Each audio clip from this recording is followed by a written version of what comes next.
Ladies and gentlemen, we are back once again, episode 69 of the ABJ Podcast with my guest, H.C. Loke.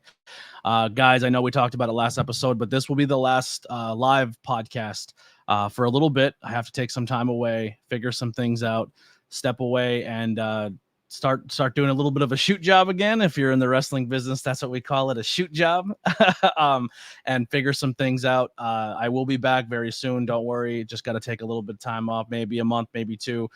Maybe while I'm away, who knows? I may find ways to schedule some interviews and record stuff. And maybe once I'm getting closer to start back up, you might see some pre-recorded interviews drop. So we never know. Just keep your eyes open. If you can, check out the links below for not just myself, but my guests. So you can follow us on social media, stay up with everything that's going on with us, and continue to follow the podcast and all of my guests who have been on it. I want to thank everyone who has been on the podcast and has supported, people who have went and bought merchandise and all that stuff and supported me on this journey since October. But sometimes life throws some curveballs, and I try to fight my way through it without going through the necessary steps. And now is the time where I got to kind of take a step away, figure things out. But we'll get there. It's not a goodbye. It's a see you later. But I will be back very, very soon. It's too much fun doing it, and I love meeting new people. But I want to say thank you to my sponsor real quick for Suplex Vintage Wrestling out of Philadelphia. So, guys, it has finally happened. A whole store fully dedicated to vintage pro wrestling. They said it can never be done, but I've seen it with my own eyes. Suplex Vintage Wrestling is a store curated for wrestling fans by wrestling fans and located on 5th Street in Philadelphia, Pennsylvania, just one block south of on South Street in the heart of Queen Village. Their shop features the largest collection of vintage pro wrestling under one roof. Their selection includes classic designs featuring your favorite wrestlers from the Golden Age, Attitude Era, internationals, indies, and more. And if you're tired of watching premium live events alone, then SVW hosts the best watch parties since your friend Kyle's birthday party when you were 12 years old. And if shirts and watch parties aren't your thing, let's not forget their large selection of figures, replica belts, trading cards, and their t-shirts and hats from rare wrestling memorabilia. They have something for every wrestling fan out there. So what are you waiting for? Check them out at suplex.svw on Instagram or at suplexsvw.com. Their online store is awesome. You can order really cool stuff and let them satisfy your pro wrestling needs. They also have some old school title belts. My guests might be interested in checking them out one time if he's in the Philly area. They got those ROH tag team champions sitting there. And my guest here was a former ROH tag team champion with the Chaos Crew. So we'll talk more about that. But this guy has been up and down the road. He's probably my first guest that has made it to the dance. You know what I mean? A lot of these independent people are chasing that dream. They want to have that moment. They want to experience that life. And HC Loke here has done essentially everything you can do in this business. The referee, tag team champions, first ever intergender match on WWE WWF history, ECW, from the ring crew to wrestling in front of live crowds. I mean, this guy has done it all. Now he has his own school, and he's training some of the top talent that you're going to see on the independent scene in the near future. And right now, they're just fantastic people. So he's done it all, and he's one of the most respected people in this business. He has a great mind, and it's always a pleasure to see him, and I love seeing him every time at shows. And him and his crew come in and they just dominate shows, and they always steal the night. So without further ado, let me bring in my guest, HC fucking Loke, baby. Hey, buddy. What's going on? Hey, buddy. Thanks for those kind words. It's all 100% true, bud. I met you for the first time. I don't know why my phone's all of a sudden blowing up now, but I met you for the first time at the Sanctuary. You came in with your team. And it kind of became this thing for a while at Sanctuary where Creative Pro guys were coming, your crew was coming, guys from Syracuse were coming, and it was almost like a team versus team battle every week. We were trying to mixing matching people from different schools. And it was putting together some really, really fun, interesting matches. And we got to see Syrian Rain and TJ Epics and all these people just kind of come in. And then you had some good matches in there too with, Johnny Moran and a few other people you went in and tore it up. And it was just a really fun summer where that was the summer I think the Sanctuary was working triple overtime, where there was probably something going on every single weekend. And I got a lot of my reps on commentary and just got to rep after rep after rep, because that was my early beginning stages of doing it. And what better person to learn and watch in the ring it was just those amazing, talented people. Yeah, man, that place was fun. We always enjoyed coming down there. It's such a beautiful building, and the production is so cool. And a lot of times, guys don't get the chance to work in front of that. Certainly not very often on the independents. And the way that's filmed, and the way you do the commentary, and the way Trotsky does all of his production, it's very good. I'm big on trying to get my students. Obviously, goal number one is to entertain a live crowd, but to get them ready to see how they do things on television too. And there's a good place to practice that. So yeah, we love find it the camera. It was always fun. Yep. Yeah. And the safety's sure. to the roof. That ring, I don't never take bumps, but that ring, they said, is a dream to fall on. It is. I mean, not to blow kayfabe on it here a little bit. It's almost difficult because it's like, oh, I'm the type of guy where it's got to hurt a little bit. I got to feel it a little bit. You know what I mean? And that is, but I mean, but in the spirit of what that place is, which is, I don't know, that's like a training camp. That's like a workout place, place to go get reps in and get better. And if you can do that and not worry about getting hurt too, I mean, that's a beautiful thing. Yeah. Well, let's rewind the clock here, HC, and let's go back to the beginning. When, at your earliest memory, when did you remember just falling in love with professional wrestling, watching it on TV or whatever it may be? I can remember specifically I don't know how old I might have been, maybe 10 years old. That's probably pretty close. And it was winter time, and my dad had us out back stacking wood. And I didn't want to help. I didn't want to, looking for any reason to get away from that. So I'm like, Dad, I got to go use the bathroom. All right, get back, Matty, as he still calls me. And so I go in, and of course, instead of using the bathroom, I turn on the TV. And there's Adrian Adonis, not Flower Shop Adrian Adonis, NYC badass Adrian Adonis. And I'd never seen wrestling before, but I saw a ring. So I thought, is this boxing? What's going on? But he was a heel, so he was hollering at the crowd and hollering at the referee. And I thought I was witnessing something huge. I'm like, this guy, is freaking out. He's being a jerk here on television when he's supposed to be wrestling. I had no idea. I mean, I'd never heard of it before.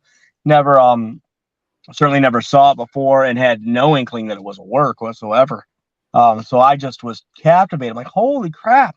And I went out and told my dad, and I can remember him kind of giggling, but didn't say nothing or anything. And it was a while after, and then I became so obsessed with it and finding it. And of course, everything was like everybody else my age. Everything was Hulk Hogan around those days.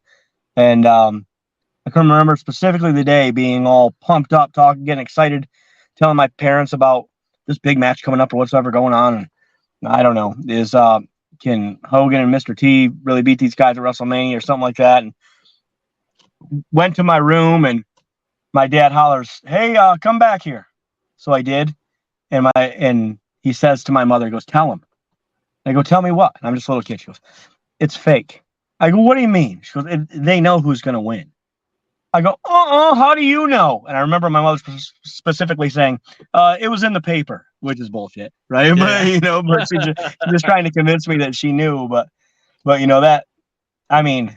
that suspension of disbelief and getting into it, and especially with today's fans, you don't really, sometimes, you don't always really expect them to believe it's all 100% real. But if you can create any type of doubt or suspend disbelief, it still gets me. A really good false finish or a really hot promo where it's like, did he clear that with the other guy or not? Stuff like that. It's the same formula, still works all these years later.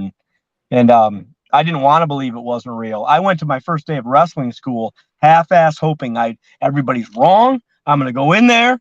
And they're going to, I knew better, obviously, at some point. You're like, okay, you can't really whip somebody off the ropes and expect them to come back. You know what I mean? Yeah. And stuff like that. But that doesn't work. But they're still, right. But I was so much, I was so in love with it, and in those days, I went to wrestling school in 1994. I told you I get long-winded with these answers. I went to wrestling school. I went to wrestling school in 1994, and if there was internet at all, I didn't have it. I never heard of a dirt sheet. I did nothing. I didn't know I never heard the word kayfabe, mark, shoot, work. No, I never heard any of that. Nothing. And I was shocked to know that people call spots in the ring. I had no idea, and we can never go back to those times, but it was kind of a beautiful thing. I was the last of that generation, that where All right, now we're gonna smarten you up, kid, because Yeah. we didn't know, now people, and I have great kids. I mean, I can't tell you the last time I had to. Well, I could tell you the last time I had to reprimand somebody for being disrespectful, maybe fairly recently, but I got real good kids at my school, but they know all the lingo and know the gist of it before they even come in. You know what I mean? So Yeah. it's just different. Yeah. Now, did they teach you the special Carney speak when you went to school, or was that Yeah. already out? No, no. My trainer didn't so much. But in my first year, I started hearing the veterans do it in the locker room, and sometimes they would do it in front of me and guys my age because, I'm a kid. I'm not even all the way smartened up to the business, really. You know what I mean? And it was. I mean, I'm not gonna say it was better. I mean, 'cause it's so great now, but I Yeah. mean, that was a special time when it was really, when you really counted on whether all those people in the stands thought it was 100% real or not, but your money was made and your tickets were sold on never breaking that, never going to dinner with them, with your opponent, stuff like that. I mean, it was.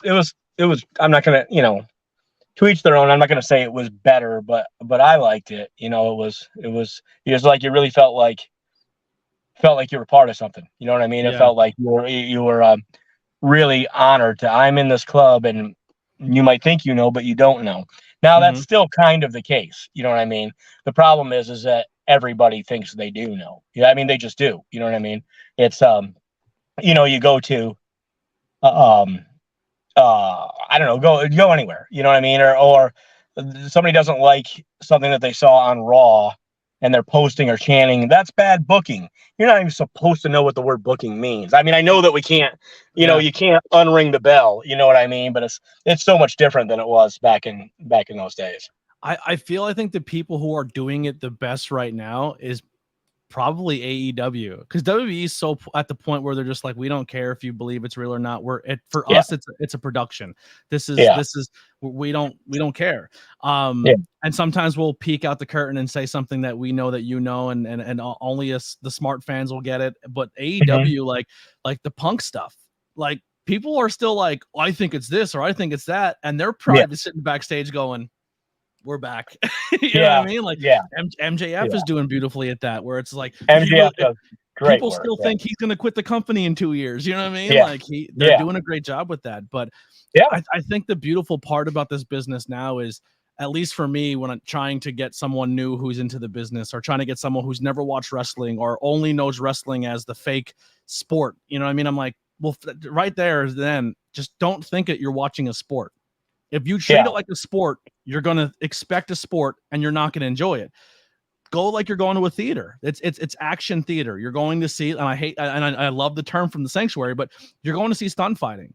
Go Yeah. in as if you're going to watch a heel versus a good guy versus a bad guy. You're going to watch Avengers in a ring. And if you buy into the storylines, if you buy into the characters and what you're supposed to do with those characters, and eliminate the idea that it's a legitimized sport, you will have a better time. And because you buy in, because when you go see Phantom of the Opera, you know that's not a real monster under that mask. It's all theater, but you buy into it and you suck yourself into the drama of it, and you have a good time. I think if more people see now professional wrestling in that sense, I think they buy into it more and they have a better time, instead of always trying to figure out the magic trick, if that makes sense. It does. There's a little asterisk I'll put next to that, with the way some people work these days, and I'm not gonna fall for burying anybody on TV that's on television right now, and Yeah. and yeah, but there are certain people out there that work more, and it's all entertainment, but they work Mhm. more where you can tell, boy, we hope you enjoy my performance, as opposed to, I'm trying to win this goddamn match. You know what I mean? Yes. And that's what's entertaining to me. The Phantom of the Opera, great analogy. Okay. And we know that that's not really a monster under that mask, but at no point in that play, at no point does he lift up that mask and say, hey, this is all fake, right? And then put it back down and go back to doing his thing. And Absolutely. I hate wrestlers that do that. Yeah. In not so many words. And I'm not saying that they don't admit it's I hate people that admit it's a work. I'm talking to you right now. I'm not saying that. I'm saying when they do stuff, although I do admit there's a market for it, and that's a beautiful thing about the business right now. For my taste, I like my matches to look competitive. I like it to be the entertainment comes to me. Jerry Jarrett had a sign on his office wall that said "Personal issues draw money," and I have a picture of that picture, and it hangs in my school, and I believe that that's where that comes from. A speech I give all the time to my students in every seminar I ever give is I compare certain kind of wrestling to fireworks. 4th of July is coming up, timely topic. On the 4th of July, you go see the fireworks and they're awesome. I mean, it's so cool. How I can't imagine how they do that, how they built those things, and you're ooh ah, and that's awesome. But if they do that every Wednesday or every Monday night, before, yeah, that was cool, but I don't got to see it. I saw that. You know what I mean? Mm-hmm. And so if certain kind of matches are just about, I got to do all this cool stuff, and it is really cool, and I can't do it, but I'm not going to sell it. I'm not going to go for a cover. I don't think that there's any jeopardy of the match being over, because whatever the case may be, like literally, you'll see this sometimes, did a 450 splash to the outside through a table. Literally less than 20 seconds later, both guys are back up running spots in the ring. Takes me right out of it. I don't begrudge anybody for loving every second of that, And there's room for both. The cool thing about it is that about wrestling these days is that there really can be something for everybody. You know what I mean? Variety show. You can have Bryan Danielson versus Okada in a worked UFC fight, basically, with some pro wrestling high spots in it. Mm-hmm. On the same card that Orange Cassidy sticks his hands in his pocket and fake kicks people in the shin, and people lose their mind for both. That's a beautiful thing. That's a beautiful thing. Yeah, it's the Muppet Show. It's the Muppet Show in ropes. Right. There you go. Yeah. and then a spooky guy comes out, and you get the range of emotion. That's why I love doing commentary. But at the end of a commentary show, I'm mentally exhausted, because I have to, like, as the narrator, you have to put yourself in the emotions of your highs and your lows and your fear and your not fear, and you're laughing and you're not laughing. And it's a gamut of feelings. And because if you play it straight the whole way through, it's not fun for the people watching at home. Sure. Yeah, sure. Yeah. It's such a beautiful industry. I love it. I love it too. It still gives me goosebumps. Yeah. When did you transition from a fan, growing up, watching and everything, to going into school? And how did you find your school at that point in time? Obviously, nowadays people can just go on and Google machine it up and say wrestling schools near me. And there's a lot of wrestling schools, but at some point in time, there was only a handful. Yeah. And I didn't have any idea how people got into it or anything like that. There was an ad in one of the after mags, probably PWI. I love Abner. Yeah, me too. For Wonderful Willie. For Al Snow's school, Body Slammers gym out in Lima, Ohio. And I had to get up the nerve. I was always so shy. So, I mean, we could tell a million stories of that. Like, have to get up the nerve to call out there, dial all the numbers but one, and think about it. Okay, hit that last number. And then I'm going to talk to somebody, like, have to get up the nerve to do it and talk to whoever it was. And they mailed me information, and I'd really wanted to do it, but I kind of chickened out. I was like, for everybody, and this will sound crappy, but literally everybody, every family member, every friend. You got to remember, this is 1994. Maybe I started looking for schools in 93. And if Rey Mysterio I don't even think Rey Mysterio had been on ECW TV. And if he was, I hadn't seen him.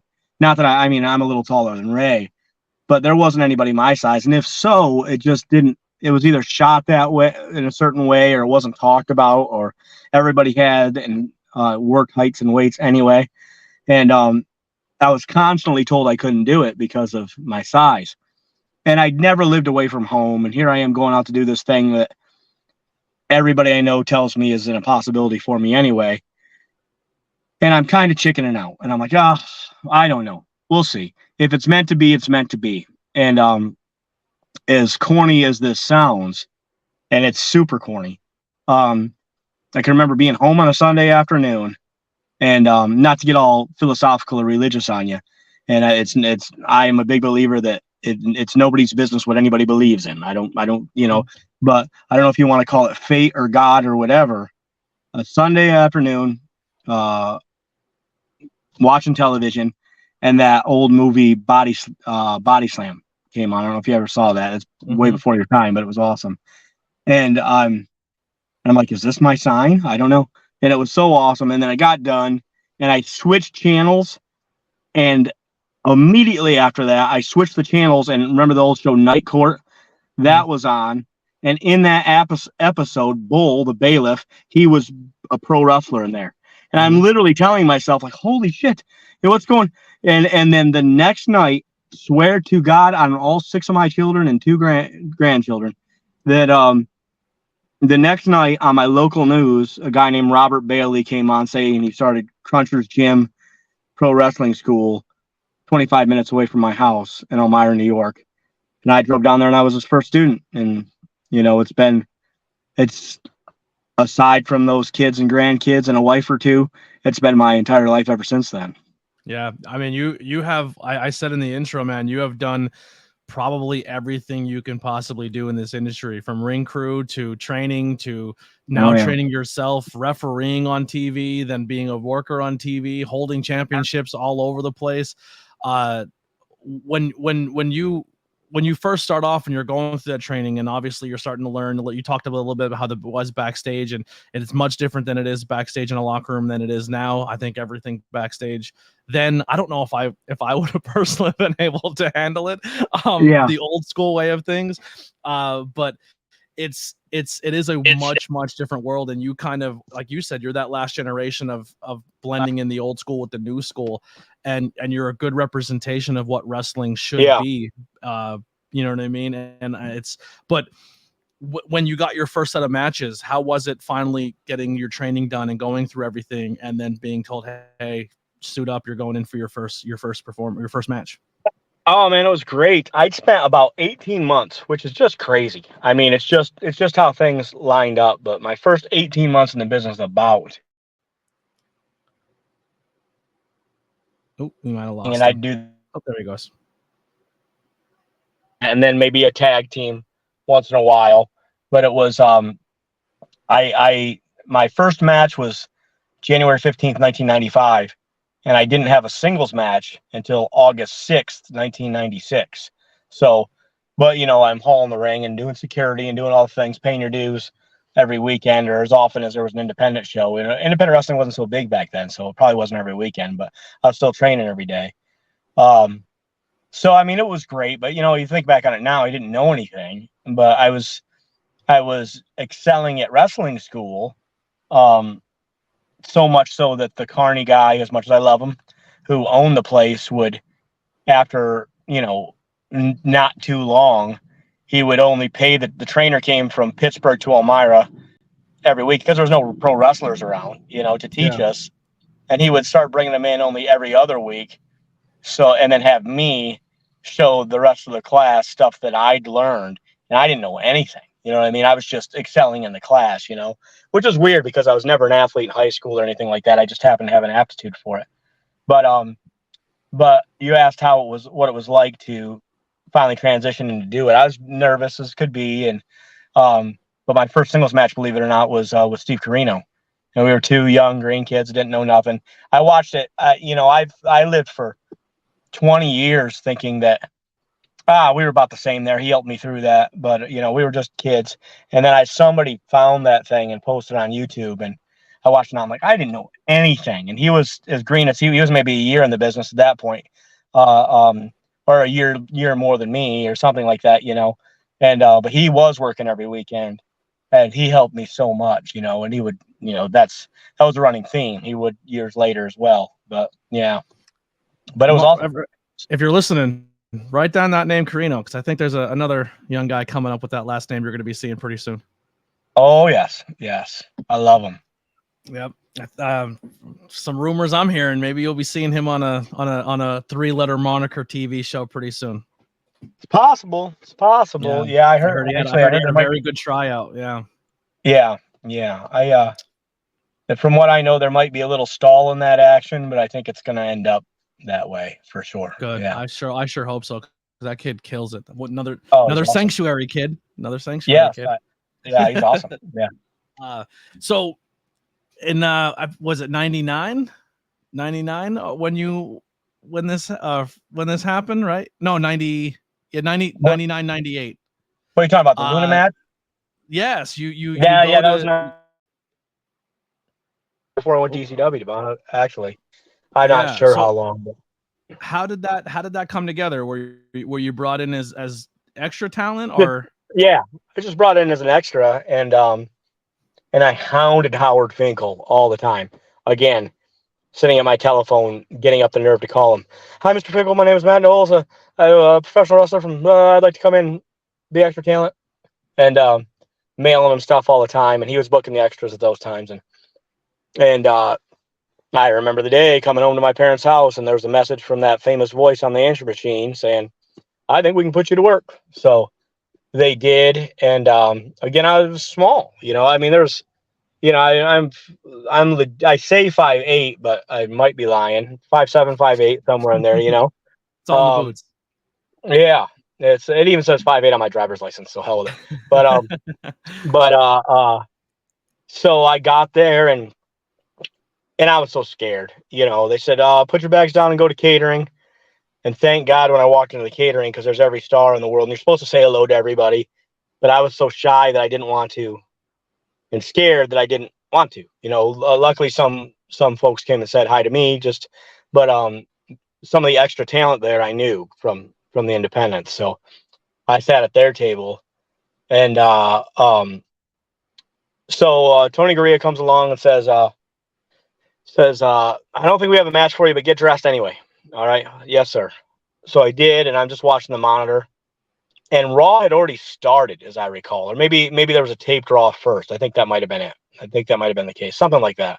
But there was matches in the ring, maybe dark matches, doesn't matter. And I could see through the crowd of people backstage around the monitor. Here comes Tony Garea, looking at me and smiling. And I thought, and he says, "You're going to work with Luna." I said, "Huh, okay." And so, of course, you say, "Yes, sir." So Goldust is going to beat you up a little bit beforehand, and do your thing, and they, they literally tell you, we weren't out there very long. Literally told you every move to make, and I did quite well at that, I guess. But the funny thing about that is, if you ever watch that clip, she hits me with a headbutt, and as Jim Ross called it, dangerously low, which worked out great. But that was supposed to be a splash. She told me to go to a certain spot, and she couldn't make it to me, so it ended up being a headbutt to the nut meat. And which, I mean, it's a woman fighting a man, so I thought that was better anyway, so Yeah. worked out really good. And we got to the back, and she goes, "How was your pee-pee?" I go, "Good, ma'am, thank you so much." And but it was fun. It was very nerve-wracking. Then I sat there just in the dressing room, and everybody's, Mick Foley's there, and he was awesome, always was. But I think I shared a bench with, yeah, I think I That's shared a my bench bucket with Ken list. That's Shamrock my and those bucket guys. list. Yeah. Yeah, he's great. Yeah, I love Mick. He's my favorite is Sean, and my number 2 is Mick. Yeah. So then Dustin would be just came by me a couple times. "You all right? You sure you're all right?" Like, "Yeah, man, and it's probably a terrible thing to say, but because you certainly don't want to act cocky, but you want to be not in the least, but you want to be a professional too." And I just said, "Yes, sir. I can't believe I just got the opportunity to do that. Thank you, sir." So, which is funny because I met him years later, and again, was around him years later, and I said, "Hey, do you remember the night Luna worked with a man, and he's had a trillion matches, but how are you going to forget that, right?" Mm-hmm. So there's a guy there in a purple singlet. He goes, "Yeah." I go, "That was me." And he goes, "Oh, man." But when did it set in that cool. you created history? Like you were the Yeah. first intergender match on Raw. Yeah, now it's pretty popular, so it's kind of a, so it's kind of a cool little thing for my resume, a little cool little thing. It's funny though, again, back to the business being different. There was an old job guy named AJ Petruzzi from Allentown, Pennsylvania. He was always on WWE TV and WWF at the time, and I'd worked with him on independents a lot, and he was a Super Destroyers and ECW when they were Eastern Championship Wrestling and all that stuff. And that was a taped Raw I did that I was on. I don't know if I mentioned that earlier, but it was taped.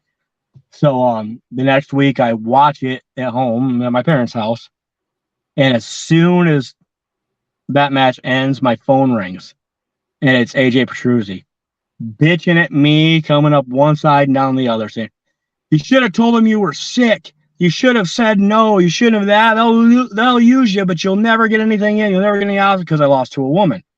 And well, no offense to anybody, I get that mentality to some degree, especially back then. But I'm a kid and she's a killer, and Dustin beat me up beforehand, and I have no regrets. And years later, it's certainly not frowned upon at all. So there's certain ways.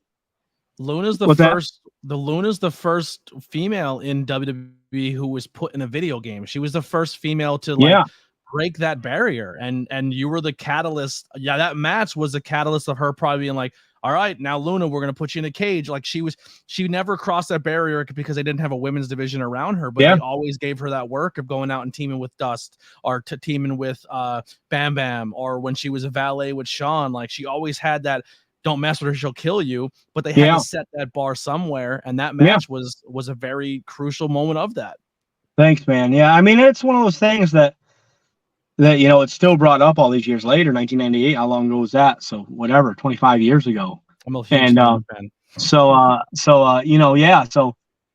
I've been very lucky. I've been I'm another one of my corny sayings I tell my students is we make our own luck. You have to work hard and put yourself in these positions. Mm-hmm. But it's luck nonetheless. I've gotten to be in the right place at the right time, or worked hard enough, or impressed the right people, and got to have a few cool things like that in my career. I'm a lucky old man. Yeah. So you go down to a seminar down in Florida, and you meet up with another pretty big name that ends up opening the door for you to enter into what was now known as ECW, correct? Yeah. Dory Funk Jr., Coach Funk. He'd been doing them for WWF. That was his gig, and it was the exact same thing, but it would be they would invite Edge and Christian and Kurt Angle and whoever to Stanford to work out in the warehouse, and they called that the Funkin' Dojo. And as soon as he split from them, in fact, not everybody even knew he was split from them, but he changed the name to the Funkin' Conservatory. And I can remember specifically, I'd already been sticking my nose in at ECW a little bit. I'd show up and help with the ring, and that's what you do, kids. Showed up and help with the ring. Eventually, they let me work out with the guys before doors open, beat the crap out of me. I didn't say nothing but thank you. Come back the next day or the next week, But I hadn't been doing that very long, and I was afforded that opportunity to go to Ocala, Florida, where I met Amy Dumas. She was there, Lita. She was my buddy that whole week. Well, more than that whole week, because we both ended up in ECW right after. She had started there too, but I'd never seen her, so maybe she didn't start. But we both ended up in ECW right after that. But I went down there and I did well, I guess. And Coach was very, very complimentary towards me. I'm not putting myself over just to tell you what he said to me, but at the end of the week, there was 3 people. My buddy Dave DeJohn, who I went to wrestling school with, who wrestled as Danger for a long time, big guy, should have made $1 million. Lita, Amy Dumas, and myself, after everything was done, after the last night, and said, "Coach, can we sit with you and you tell us what you honestly think and what if we have a future?" And he said complimentary. Honestly, the one he complimented the least was Amy, just because her work wasn't quite there yet, but she was beautiful and she was getting it. And it's a cosmetic business, and she got it. Her and Trish obviously are legends. But at the time she was still real green. Not that I wasn't, but I was doing well. I think what helped her out heavily in her early, at least my early memories of what made her stand out was intergender work, because she would just come off the top rope. A guy would be able to catch her. She would do a Huna Kanorana. She would do that. And that she was with S.A. Rios. Yeah, absolutely. Yeah. So I sat with Coach at the end of the week, and he said, "I think you're a great carpenter, which means you know how to build a match." I said, his exact words were, "I think you can draw money for any company in the world. I think ECW is your best bet, and I'd like to help." I mean, I could get those few sentences tattooed on me because that's word for word, and I've told the story a million times, and it was an honor, And he called Tommy Dreamer for me, and then the very next week, it was still help with the ring, still get beat up, but it was, I want to see you have a practice match beforehand, and before, not just workout. I want to see you have a practice match. So I did. He took me to a side. He said, very good. You bump good. You sell real good. He said, I can't offer you a job, but you're always welcome here, and who knows what will happen. And that began 2 months, and that was back when we were doing 4 shots a week. 2 months of me going everywhere on my own dime. Another lesson for the kiddos out there. And I had a wife and kids too. I'm not saying, I had a wife and kids too. I'm not saying it was the most responsible thing in the world, but we got by. 4 shots a week for 2 months, setting up the ring, working out with Tracy Smothers or whoever, tearing down the ring. And then finally, we're in Wilkes-Barre, Pennsylvania, where I met Colby Carino when he was 3 years old. His dad brought him to a ECW show, and he said, "Hi, Tommy Dima," and I tell him that every time I see him. But at any rate, and now I wrestle him when I see him. It's so crazy. I'm so old. But Bill Alfonso came up to me and said, "Go find Roadkill, Danny Doran, Chris Chetty, Angel DeVito," who of course is my partner later, and maybe a couple other people, and then bring them to me. And I did. I said, "Fonzie wants to see you. Fonzie wants to see you. Fonzie wants to see you." And they walked over. I said, "Here's everybody, Fonzie." And there was another. They were sitting in a circle. He said, "Sit down," to me. I went, "Ah." And he said, "This meeting is about you." And he pointed at me like that. He said, "I need you to know that it hasn't gone unnoticed that you show up here, and that you do everything that's asked of you and more, that you work hard, that you clearly want to be on this team. And I'm here to tell you that everybody sitting in this circle over the last several weeks has come to me and asked me to step up to the office and get you hired and get you on the payroll. Congratulations, starting next week, you'll be getting a check. You're full-time ECW." And everybody shook my hand and hugged me. And dude, I could almost tear up thinking about that now. I mean, what a huge honor that was. These guys became my very good friends, and some of them aren't even in the business anymore. But at the time, I greatly looked up to them. They were on television every week. They were on every show, and I just wanted to be one of them, I apologize. My father keeps trying to call. So if there was anything with my audio right there, I was hanging up. At any rate, so that started that run. That's how I got in there. Just showed up. And that's all you can. That's what I teach my students to do. That's what you do. You show up, you work, you do what you can do. And you talk about paying your dues. That's a huge thing that's in our business. I hope that it's said and taught by everybody like I teach now. But in those days, in ECW especially, pay your dues, kid. Pay your dues. Pay your dues. And you talk about doing that. I would leave my house, drive whatever it was, depending on traffic, 3, 4, 5 hours to exit 53 on the Long Island Expressway, pick up the ECW ring truck, hop in that thing and drive it wherever we were. Could be Philadelphia, could be Orlando. That thing had a governor on it, so it wouldn't go more than 40 miles an hour. That wasn't a rib out by ECW. That's how they bought it when they bought it used, and they didn't spend any money to fix it because it's only ring crew and pay your dues, kid, right? So you had to leave earlier. If you're driving, think about that. If you can only go 40 miles an hour, and you're driving from New York to Orlando, how much earlier do you have to leave your family to be there on time, right? So I would do that, drive the ring truck, get there, set up the ring. I would be in charge. Me and the ring crew would be in charge of going to buy tables that day because, of course, ECW break tables every day.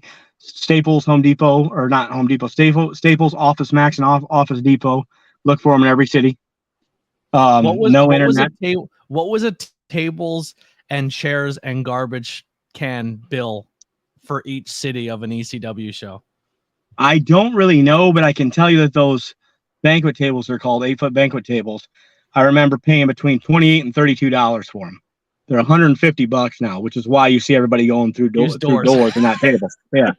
So I don't know what happened to that market, but at any rate, so go buy tables or whatever we needed.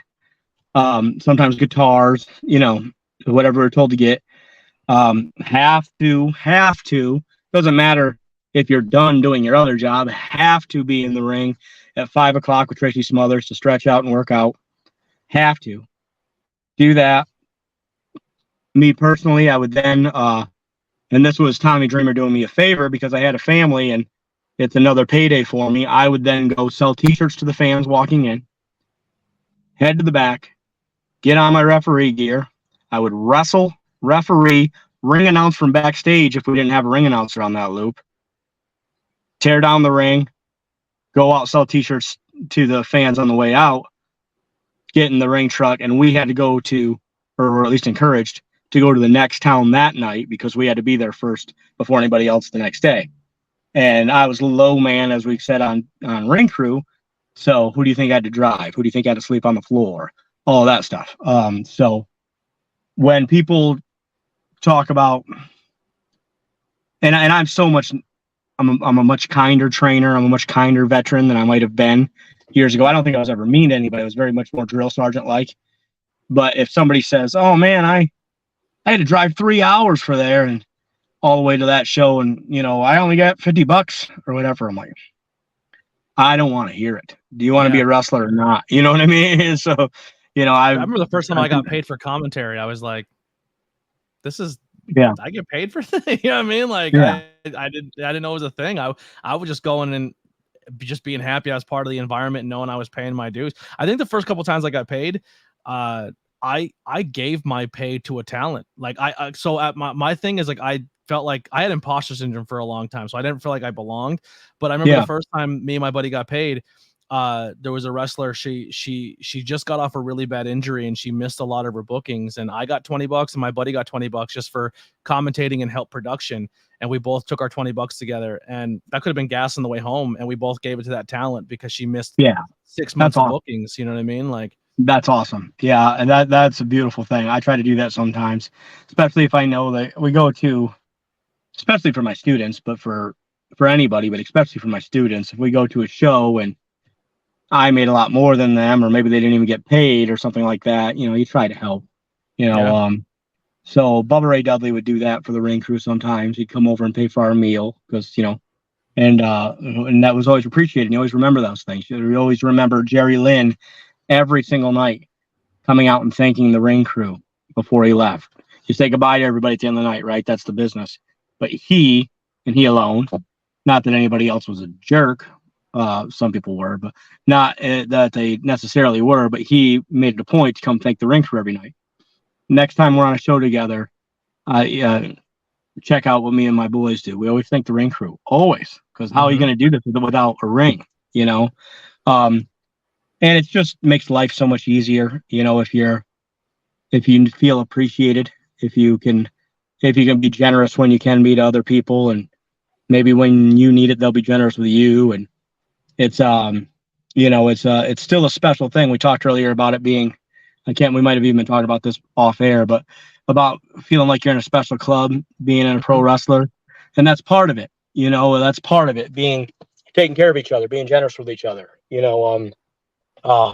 looking out for the boys, and by the boys, I mean these badass women that are wrestling with us now too, but they're the boys, and, so, beautiful thing, man. I still feel so lucky to do it, And as a matter of fact, while I'm being all philosophical, every seminar I ever teach, every student that's ever walked through my doors, another thing I always mention is if there's one thing that professional wrestlers can do better than anybody else on the planet, it's bitch about stuff.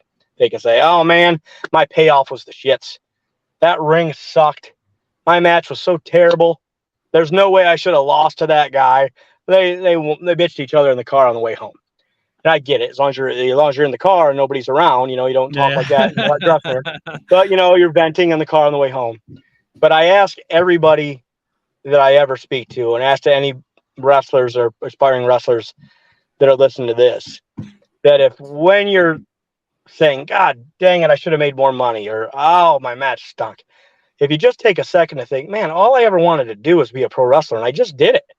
Not very many people can say that. There's tons of pro wrestlers. I don't know how many there are, but even if there were a million, and I don't think there are, there's 8 billion people on the planet. There's not very much of us, and if you can just once in a while remember, man, the thing I've loved most in my life, I just got to do, be it in front of 13 people in a shitty ring in a cornfield, which we've all done, or God willing, in some nice arena with several hundred, several thousand, whatever people there. It's all I ever wanted to do, and I just got to do it. Yeah, man. I hope next time I make more money, my match is a little better. But I'm blessed. I'm lucky. Yeah. Hey, honestly, one of the things I used to do as well is I walk into an arena, and I would look at 15 people who showed up at the show just for that opportunity, and they didn't get a match, and you did, or they would have loved to be on commentary or being a ring announcer or been getting some type of any type of nut at the show that day, and they didn't, and you did. You know what I mean? So you kind of and you drove 4 hours, and that guy lived down the block. You know what I mean? You just gotta. That's a thing to look at for too, and be thankful for. For sure. And if you can also try to not get so frustrated when you don't get something, because maybe next time you will. There's only so many spots. So there's been times where I went to shows, got nothing, but I made 3 new connections and 3 new friends, and then I went to a show that was another 4 hours away, and they were my friend backstage because we made that connection at a show before. Exactly. So transitioning from ECW, you go to the next company that is revered and regarded as a very bright spot in professional wrestling history of ROH. Now, you said your style of wrestling is when it looks like a shoot fight, like when you watch it and you believe it's real. ROH, that was its bread and butter.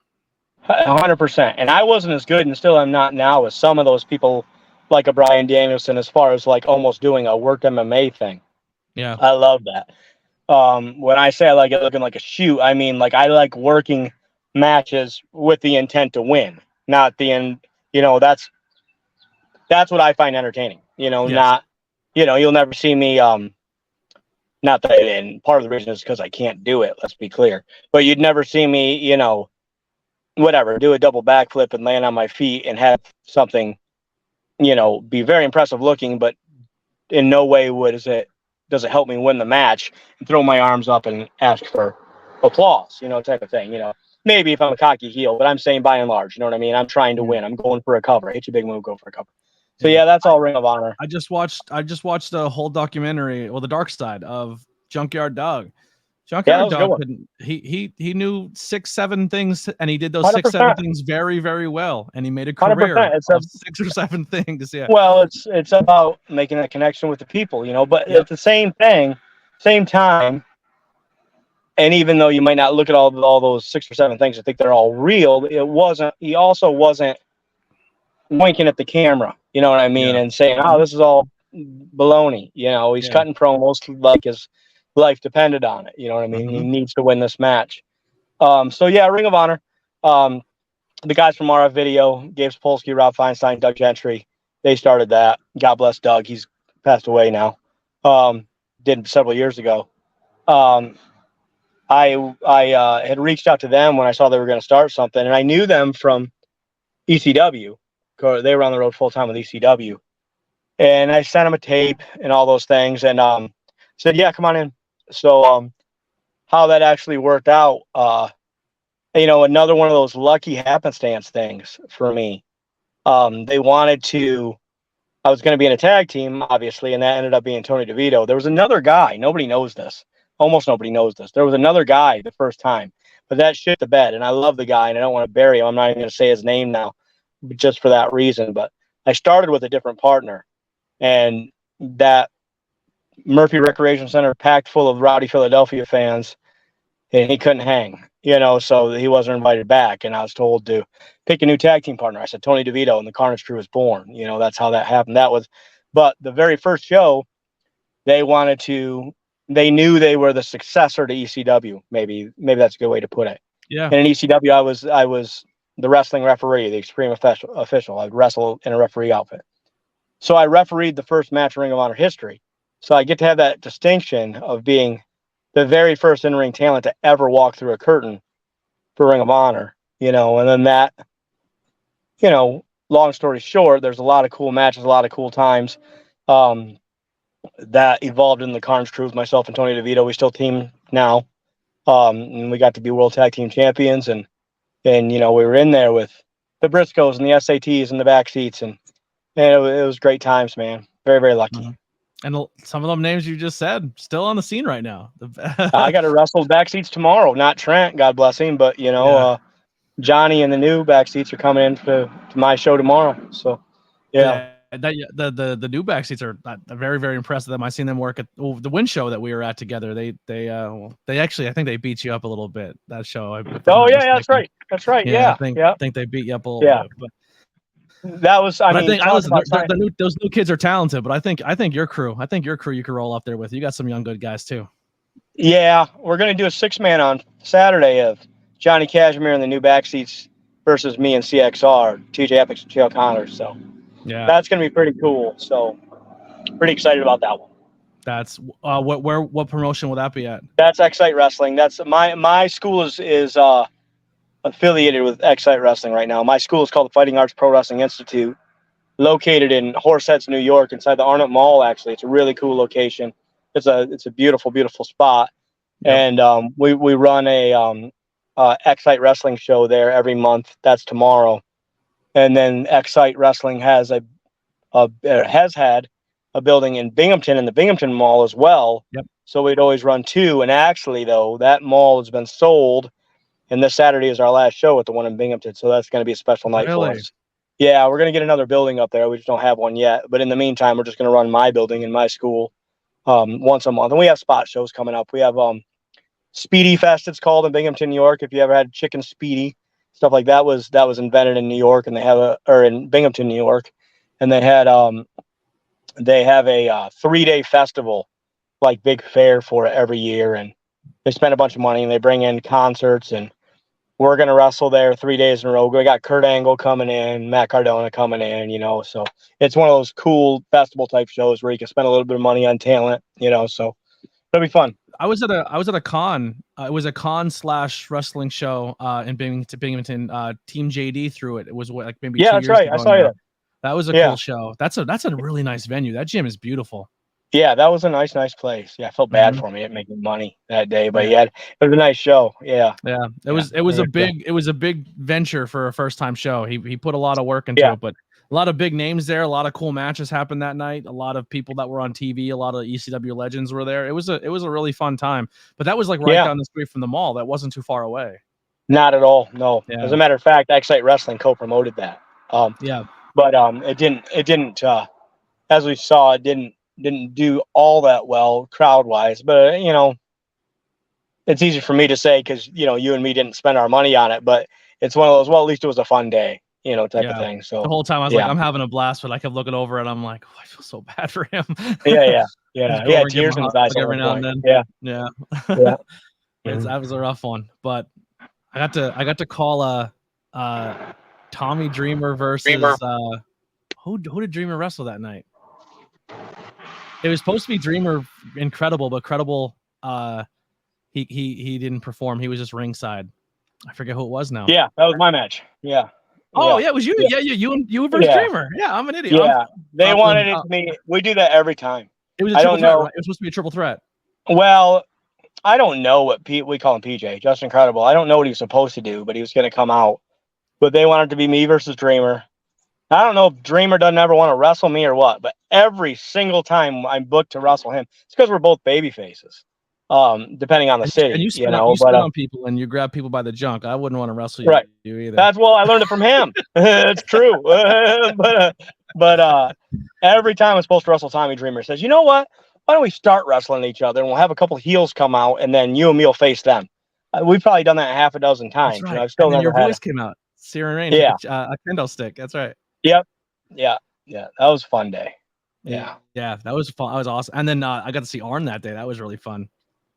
Arn was great. Yeah, Arn was great. You know who really impressed me that show? And I think she needs more time on TV? Julia Hart did a really good job. Yeah. She doesn't get nearly enough TV time. I was really impressed with her ring work. Yeah. That's kind of they're making money and God bless them. And Tony Khan can spend his money any way he wants to. But some of those folks who are so green, I mean, but have all the potential in the world, if they're super lucky, they wrestle once a week, and most of them don't. You know what I mean? So, Yeah. I mean, and then you have to weigh that out. Is it really smart for a contracted talent that's getting paid all this money to be allowed to go work independent shows where they could have a shitty ring and get hurt? But then again, if they don't, how are they ever going to get any better? Because it's not having a 6-minute TV match or even a 10-minute TV match where you're out there obviously learning on the job and you can see potential, but you can't get great that way. You can get a little better here and there, but it's I mean, like for instance, terrible. I'm not going to think of her name right now. I probably shouldn't even tell this story. But who's the big, beautiful lady that had the TBS champion for a long time? Jade Cargill. And I think they made a big deal out of it, and I'm not going to get the number exactly right, that she went like 90-0. Yeah. 56-0. Okay, that's even proves my point more. 56-0. Took her like 3 years to do that, or 2 or 3. I mean, if you're doing that, I mean, it's one thing if you're just an independent wrestler and it's kind of you're just coming up and it's kind of a hobby or something like that. But if you're doing this full time and she's not out working indies and you only get to do it in front of people, and that's where you learn, is in front of people. We learn it in the school. We get it so it starts to click in front of people because you're out there saying, oh, if I wait a little bit longer before I do that, I'll get this reaction. You know what I mean? So you have to do it in front of people. And in 2 or 3 years to only get to do it 56 times for a contracted television talent, that's an uphill battle. And she did great. I'm not a knock against her, but it's not really easy to get better that way.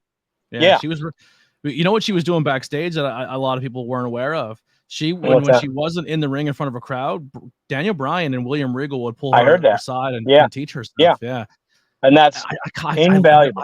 I love Chris Statlander, but I hate the way they transitioned that title off of Jade to her. Like after she already wrestled a match, I was like so bummed for that. And they changed Chris Statlander's whole gimmick and made her like, she was different and she was special. And now they just made her like every other female on the roster, like a glam pretty girl. And I was like, that's not Chris. Like I want the boop. I want the alien. Who cares what people say on the internet? That's who you are. I love that about her. But that's a lot. How you say that too is like one of the things I learned a lot just from talking independent talent is that click moment, aha moment, is when you're going to school and you're training and then you start doing that road work and then you're on your own and you're not with your buddies and you're traveling, and then that moment clicks where you're just like, oh my God, it came together. And it's usually that 5-minute conversation, 10-minute conversation to put your match together, and then you go in and perform it and you're like, oh, everything that I was being taught just came together. But yeah. Hey, buddy, this is going to sound so lame, but remember me telling you that my dad was trying to call and I had to keep hanging up on him? Yeah. He just drove. Hold on a second. I got to talk to him for just everybody watching. I'm so sorry. That's all right. Hold on just a second. Hey, Pop. I hung up on you a couple times. I'm on a live interview right now online. So, yeah, and they can hear me talking to you right now. It's going out live on the internet. So I'll call you as soon as I'm done. We're going to be done in 2 minutes. Okay. Yeah, 2 minutes. Yep. That's all. We're going to be done in 2 minutes, and I'll call you. Or you can stay here if you want, and I'll talk to you in 2 minutes. Literally, I'm going to be done. Okay. Stay here if you want to. Okay.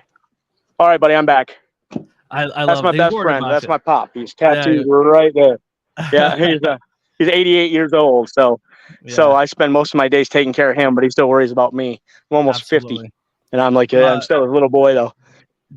In closing, HC, like, where can people find you? Where can people support you? And how can they find your school if they want to come train?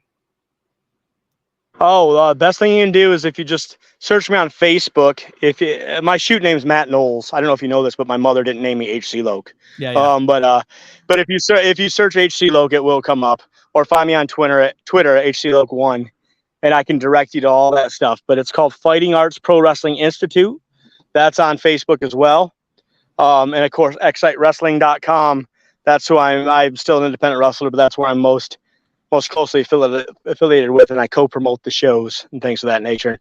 And again, I really think that we offer a curriculum at my school that can really get you ready to do this for whatever level you want. If it's a hobby, as long as you take it seriously and you work hard, you're welcome. if you think that this is something that you might want to do for a career, I strongly believe that I have the knowledge and the experience where I can help try to get you there. So please, everybody who's interested, get a hold of me, and we'll get to work. And I'll tell you right now, his group of people that you will be traveling with, learning from, not just from him, but his students are, I'm not bullshitting, you know, are some of the most talented group of people I've ever seen in my life. They're, if you think he's the way he conducts himself and it just really, really personable, and just his whole team is the same way, hit up that school if you're in the New York area, or if you're willing to make the drive and do that sacrifice. I think the biggest thing you pull out of this is just, if you want something bad enough, you got to work for it. You're going to have to struggle. You're going to have to not make some money. You're going to have to not be around the people you love. But if you want to chase your dream, that's what comes with it.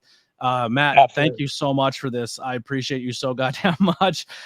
Thanks, And Thank you for having me. I can't wait till we bump each other again down the road, and just keep doing what you're doing, man. I'm proud of you. Thanks, man. I really appreciate you. Let's do this again sometime.